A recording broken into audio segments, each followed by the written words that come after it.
Водород действие магния. Магнезий деген бұл магнийдің тұзы. Магнезий. Магний сульфат деген.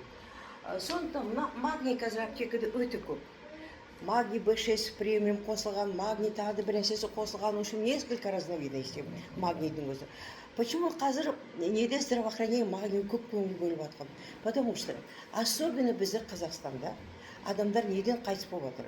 Бірінші орында сердечно-сосудистые заболевания дейді. То есть адамдар инсульт, инфаркттен кетіп жатыр.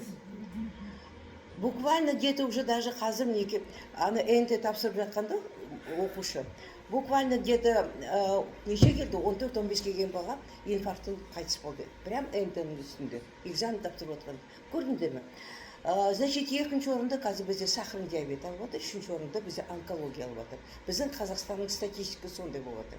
Сондықтан мына магнийді японский ученый әбден зерттеп, хотя Японияда вообще инсульт, инфаркт дегенді білмейді олар.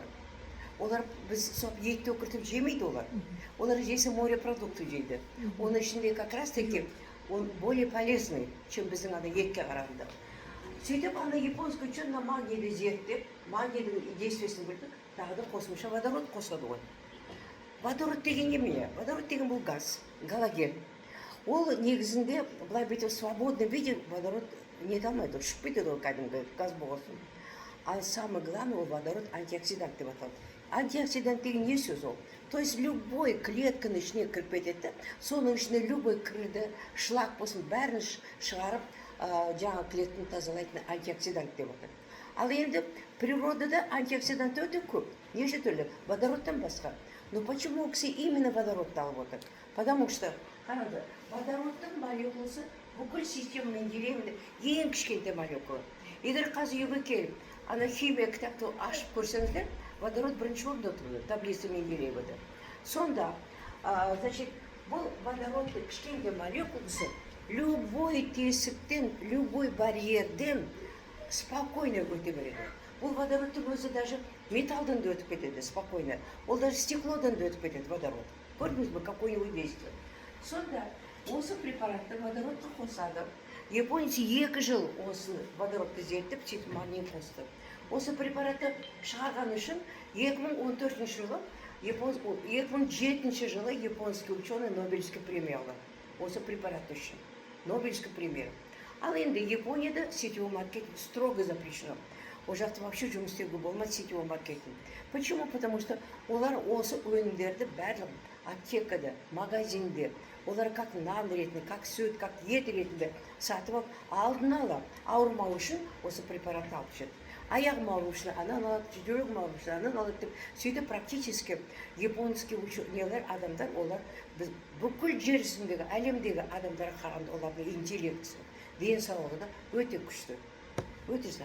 Оларда средний продолжительность, егер бізде қазақтарда қазір 60-қа келсе, даже 60-қа жетпей жатып адамдар қайтыс болып отыр да, олардікі уже 80-ге жетіп отыр. Представляете? Сондықтан осы препаратты американцылар көріп, Америкадағы, олар алады, мынаны патентті сатып алады Япониядан. Сатып алады, сөйтіп Америкада бұл компания өздері Dandelion деп атайды. Dandelion деген бұл бақпақ. Dandelion өстіп атайды. Неге бақпақ дейді? Потому что бақтақты білесіз, бір кішкене бүйтіп үрлесеңіздер, ана парашюттер қай жер барып отырса, сол жерде бұл компания үйленеді өсек дегенде. Сонда сөйтіп Америка бұл интернет-магазин арқылы жұмыс істей бастайды. Интернет-магазин. То есть прямая продажа. Опять сетевой маркетинг емес. Прямая продажа. Осы мына препараттарды біздің қазіргі президент Явер Мусаевич Мамедов деген, өзіміздің местный жігіт Қарағандыда тұрған еді, Қазақстанда тұрады. Әкесі Әзербайжан, шешесі Индияда. Өзі юрист, бывший бизнесмен крупный. Бір уақытта сетевой маркетингпен айналысқан кісілер. Тағы да жақын өзінің жолдасы бар, Олег Чабанец деген. Екеуі осы препаратты әбден зерттеп көріп, сөйтіп алады да, тура Америкаға барады да, Америкадан договор жасайды. Договор жасайды, сөйтіп бұлар эксклюзивный менеджер деген сертификат алады. Менеджер деген сертификат алады бұлар. То есть бұл кісілерден басқа ешкім мына магний водородпен жұмыс істей алмайды. Это запрещено дегенде. Сөйтіп бұл кісілер 2020 жылы бұны жаңағы Қазақстанға алып береді и интернет-магазиндер арқылы жұмыс істей бастайды, как Америкада ұқсап. Сонда 800 мың адамның ішінде, 800 мың адам алған препараттардың ішінде 600 мың адам өте жақсы результат көріп, сонан кейін ғана 15 сентябрь күні, 15 сентябрь 23 жылы компания сетевой маркетинг арқылы жұмыс істей бастады. Сонда бұл компания екі мемлекетте регистрациясы бар. Біріншісі Америка, екіншісі Қазақстанда. Біз официальный налог төлейміз, 12% НДС төлейміз. Әр продуктының ішінде 12% НДС бар. Бұл компания официальный. Көрдіңіздер ме? Вот вам история, қалай бұл препараты Қазақстанға келгенде. Сөйтіп компания бірінші несі стартты Қазақстаннан алады. Қазір Қазақстан арқылы уже компания бүкіл әлемде уже жұмыс істеп жатыр. Сонда қуанышты статистика. Бірінші Қазақстан тұр. Бірінші. Қазақстан арқылы Украина ашылды. Хотя Украинада завод тұрса да, Украина. Хотя завод бірінші завод Украинада шықты, потому что, оказывается, мына магнийдің өзі бізде Қазақстан өзімізде жоқ екен. Бұл магний тек қана Украинада бар, Россияда бар. СНГ-ская деді. Украинада қазір арқылы уже жұмыс істеп жатыр сетевой маркетингті уже мінекей Украинада. Екінші, Россия. Біз арқылы қазір жұмыс істеп Россияда завод бар, Украинада завод бар уже біздің продукциямыз. Үшінші, қазір Болгария жұмыс істеп жатыр. Хотя завод Болгарияда болса сетевой маркетинг біз арқылы ашылып жатыр. Оларда да завод бар. Қазір мінекей мына жерде Өзбекистан уже всю жұмыс істеп жатыр, енді қазір официально ашылайын деп жатыр, жаңа айтыңыздар. Қырғызстан жақсы істеп жатыр, Қырғызстан. Таджикистан жақсы істеп жатыр, Таджикистан. Молдова кетті мына жақта, Молдова кетті. Польша кетті. Мына жақта, значит, Южная Корея істеп жатыр, Южная Корея. Германия істеп жатыр, Германия кетті. Мына жақта Қытай уже мінекей Шанхайға барып, ана күні президент бар, барлық документті тапсырып, налогын төлеп, ақшасын төлеп, уже продукцияның сертификат шарты уже Қытайға барып жұмыс істеуге болады. Қытайдың өзінде 3 склад ашты. Турцияда 2 склад бар уже мінекей Турция и так далее. Менің структурымда Чехия бар. Вот мен майда Чехия кетейін деп жатырмын. Сол жақта өзім структурмен жұмыс істеп, и заодно демалып келемін. И так далее. Қазір уже біздің компания 30 мемлекетте жұмыс істеп жатыр. Көрдіңіз? Международный рынокқа шығып жатыр. Международный сертификат алып жатыр. Американский сертификат алды. Қазір уже Америка істеп жатыр. Американский сертификат алды. Көрдіңіздер ме? 1,5 жылдың ішінде қандай үлкен достижение 30 мемлекетте жұмыс істеуден бұл препарат. Почему? Қалай неге тезден болып жатыр? Потому что мына самый главный мына өнім. Кәдімгідей бізге жол салып берген. Вот этот продукт дегенде. Сөйтіп бұл компанияның өзі жұмыс істеп жатып, мен сіздерге қазір неше түрлі компаниялар толып жатыр ғой. Особенно біздің Қазақстанда любой қай компания болса біздің Қазақстанды жақсы көреді. Топырлап жетіп келеді ғой қайсы әрқайсы дегенде. Ал енді солардың ішінде компания былай бетіп нету керек, зерттеу керек. Әр компанияға кіре бермеу керек. Кіргенде ойлану керек. Бұл компания неше жыл істеп жатыр. Бұл компания қандай не статистикасы бар екен, несі жақсы екен дегенде.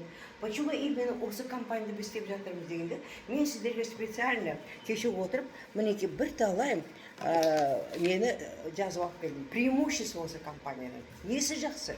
Басқа компанияның. Бірінші, значит, бұл компанияда мен сізге мына препараттардың өзі жақсы. Во-первых, мен сіздерге мына статистиканы 1,5 жылдың ішінде 30 мемлекет. Такой нигде нет. 29 жыл болды сетевой маркет істеп жатқанма, что вот именно 1,5 жылдың ішінде 30 мемлекет ашу деген өте қиын. Көпесі біз Лаклайфта істеген күнде почти 10 жыл отырдық, 10 жылдың ішінде тек қана 3 мемлекет жұмыс істеді. Өзбекстан, Қазақстан, Қырғыздар. Одан басқа ешкім істей алмады. Көрдіңіз бе? Вот. Поэтому мемлекет бұл бірінші несі, преимуществосы. Екінші преимуществосы бұл компанияның өзінде. Бірінші жылы 15 сентябрьде ашылды ғой. Буквально 23 жылы, где-то декабрь айында ма, бұл компания сертификат алды. лучший продукт года деген. Лучше уже сертификат алынды.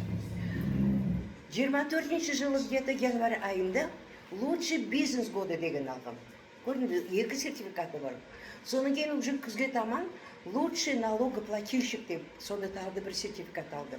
Жаңағы Ғазия айтты ғой, бірінші орын алып жатыр по выплату налогов. Біздің компания ай сайын төлеп жатқан налогтар почти 10 миллион теңгеден ай сайын төлеп отыр, налог төлеп отырдыңдар. Сондықтан, значит, уже 3 сертификаты бар. 4-ші сертификат бұл жақында алған, это американский сертификат. Ол сертификатты алу өте қиын, өте қиын. Америка анау нәрсені кіргізе бермейді. Тем более қазіргі отырған президенті Трампа деген, ол әр нәрсені прям кәдімгідей соғып отырып сөйтіп етті. Вот сол сертификат алынды. Ол несі де. Енді қараңыздар, дағды бұл компанияға 1,5 жылдың ішінде 67 адам машина алды. Әрқайсына 2,5 миллион теңге аударды. 1,5 жылдың ішінде қазір 20 адам квартира алды. То есть 25 миллион теңге әрқайсына аударды. Оны квартира да алама, оны ақша да берді, ағы өзі біледі. Қазір 1,5 жылдың ішінде бұл компанияда 12 адам 40 миллион теңге алды премиясын. И уже қазір бір адам президент болды. Ең үлкен статус мінеке. Аманай деген Ақтөбенің жігіті. Осы мінеке президент, елуге келген жігіт. Президент болды. Ол кісінің бір күндік алатын зарплатасы 1 миллион теңге. Бір күндік алатын ақшасы. Көрдіңіздер ме? Вот бүкіл. Енді буквально жақында президент болайын деген тағы 5 адам уже келе жатыр. Кішкене асақ қалды. Вот и уже оларды болады. Сөйтіп президенттің қатарына қосады. Бұлар 1% мировой товар оборотын алады. Жаңа көрсеттім, 30 мемлекет істеп жатыр. Солардың әрқайсынан 1% алып, Аманай алып отыр. Представляете, қандай ақша? Күнде 1 миллион теңге тауып отыр. Аманай деген жігіт. Вот вам статистика. Біздің компанияның айырмашылығы. Потому что егер шақыратын болса, басқа компания шақырса, сіз обязательно олардың план маркетинг көріңдер. Қай уақыттан бері істеп жатыр. Сол істеген күнде қандай жаңалықтар болып отыр? Какие у них преимущества деген? Біздің преимуществосы осындай. Бұнда бір компания жоқ. Ол енді, теперь, значит, бұл компанияда халалский сертификат бар. Потому что көп адамдар, особенно хиджаб кигенде, олар бірінші сұрайтын. Бұл халал ма, халал емес пе? Халал деген сертификаты бар. Поэтому спокойно жұмыс істейсіздер. Так, келесі, значит, несі де? Так.